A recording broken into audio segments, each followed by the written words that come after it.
आप देख रहे हैं बेनिफिट टीवी। नमस्कार, मैं रविंद्र कुमार और आप देख रहे हैं बेनिफिट टीवी न्यूज़। हम जनता की आवाज़ लगातार उठाते रहते हैं, जनता की समस्या लगातार दिखाते रहते हैं। क्या कारण है कि आज तक दलितों का विकास नहीं हो पाया? आज़ादी के 75 साल हो चुके हैं, फिर भी विकास से अछूता ये दलित समाज आखिर कब तक ये सब झेलते रहेगा? कब तक अपनी लड़ाई लड़ते रहेगा? कब तक अपने हक और अधिकार को मांगते रहेगा? तमाम बातों पर हम बात करेंगे। हमारे साथ हैं बुद्धिजीवी वर्ग के। आइए हम पूछते हैं, सर कब तक ये लड़ाई चलेगी? ये लड़ाई जब तक मनुवादी जो जड़ता है जी, वो भागेगा नहीं जी, तब तक ये जारी रहेगा। जी, इसलिए हम लोग जो है इसी के तहत हम मनुवाद का मनवाद हो बर्बाद, जी, इस नीति और सिद्धांत के आधार पर आगे बढ़ रहे हैं। और इसी के तहत हमने अनुसूचित बिहार के अनुसूचित जातियों को एकजुट करने का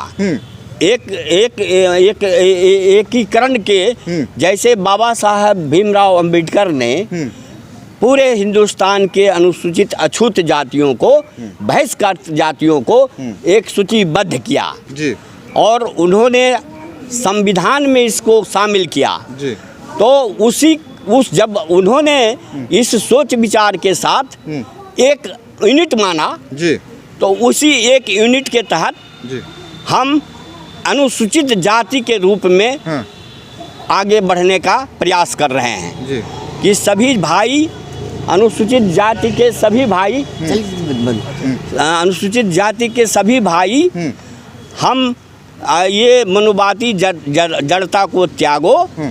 हम एक दूसरे के समझो कि हम एक यूनिट अनुसूचित जाति हैं और हम एक दूसरे के सुख दुख में शामिल होवे, एकजुट होवे। यही सामूहिक नेतृत्व, हाँ, ये हो गया सामूहिक हम लोग अधिकरण हैं। और यह संगठन का मूल उद्देश्य है कि इसमें कोई डोमिनेशन नहीं करेगा। जो अभी मनुवादी जाति में बिखरा हुआ है जी, वो कोई जाति इसको डोमिनेट नहीं करेगा। जी, वह हर जाति का जब बैठक होगी तो उसका एक नेतृत्व करेगा। नोट दैट कि हम मान लिया दूसरा जाति के हैं तो हमारा ही उसमें वर्चस्व कायम हो जी। ऐसा नहीं जी। हम आज अगर अध्यक्ष का संभाल रहे हैं तो दूसरे भाई नेक्स्ट बैठक में अध्यक्षता संभालेंगे जी जी। इन्हीं अवधारणा के साथ हम आगे बढ़ रहे हैं और कोशिश प्रयास है मेरा कि हम एकजुट हो जाएं, एक सूचीबद्ध हो जाएं और उसको हम इस मनुवादी जड़ता को बर्बाद करें।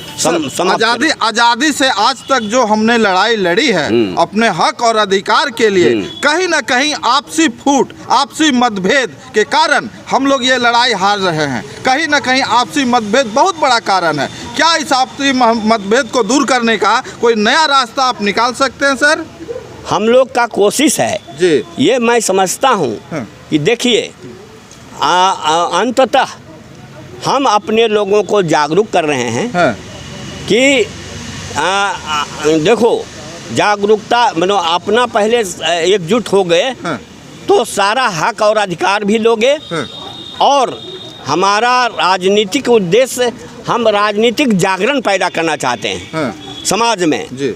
कि समझो इस बात को जी। जो आपने कहा उस चीज़ को आप समझो और इसको समझ करके देखो कि हमें क्या करना है, हम कैसे आगे चलेंगे, इसको आप हमको समझना है। सर आखिरी सवाल आपसे पूछ रहे हैं सर, अनुसूचित जाति में भी जातीय वर्चस्व के लिए लोग लड़ रहे हैं।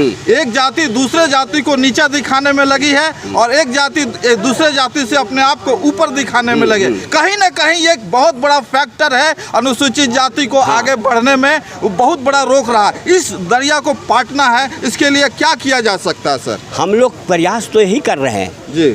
यह बात आपने सही कहा जी कि हम लोग उसी के अथी में हम एक जो हमारा सही आना चाहिए जी। हाँ, वर्चस्व नहीं रहेगा जैसा कि मैंने कहा हाँ। कि किसी भी एक जाति का इसमें वर्चस्व नहीं रहेगा। हाँ।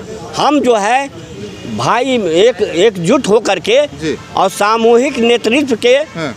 साथ आगे बढ़ेंगे और इस जो व्याप्त है, हाँ। जो कमजोरियां हैं, इसे दूर करने का प्रयास करें। 2 शब्द में हमारे दर्शकों को आप संदेश दीजिए कि अनुसूचित जाति के लोग को क्या करना चाहिए एकता के लिए।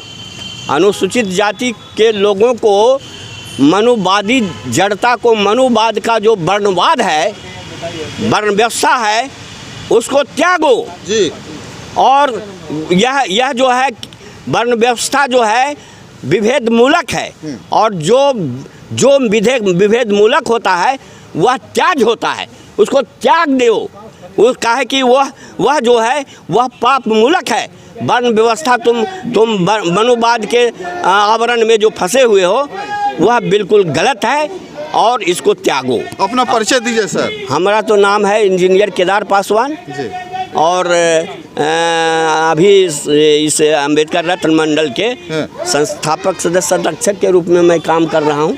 हाँ, ठीक है, बहुत बहुत धन्यवाद सर। Thank you. जैसा आपने सुना, इंजीनियर केदार जी ने बताया कि अगर आप लोग अलग अलग फूट में वर्चस्व की लड़ाई लड़ते रहेंगे तो कभी लड़ाई नहीं जीत सकते हैं। इसके लिए आपको एक मंच पे आना होगा, तभी ये अनुसूचित जाति की लड़ाई आप जीत सकते हैं। ऐसे ही न्यूज़ देखने के लिए हमारे साथ बने रहिए। बेनिफिट टीवी से रविंद्र कुमार, पटना। आप देख रहे हैं बेनिफिट टीवी।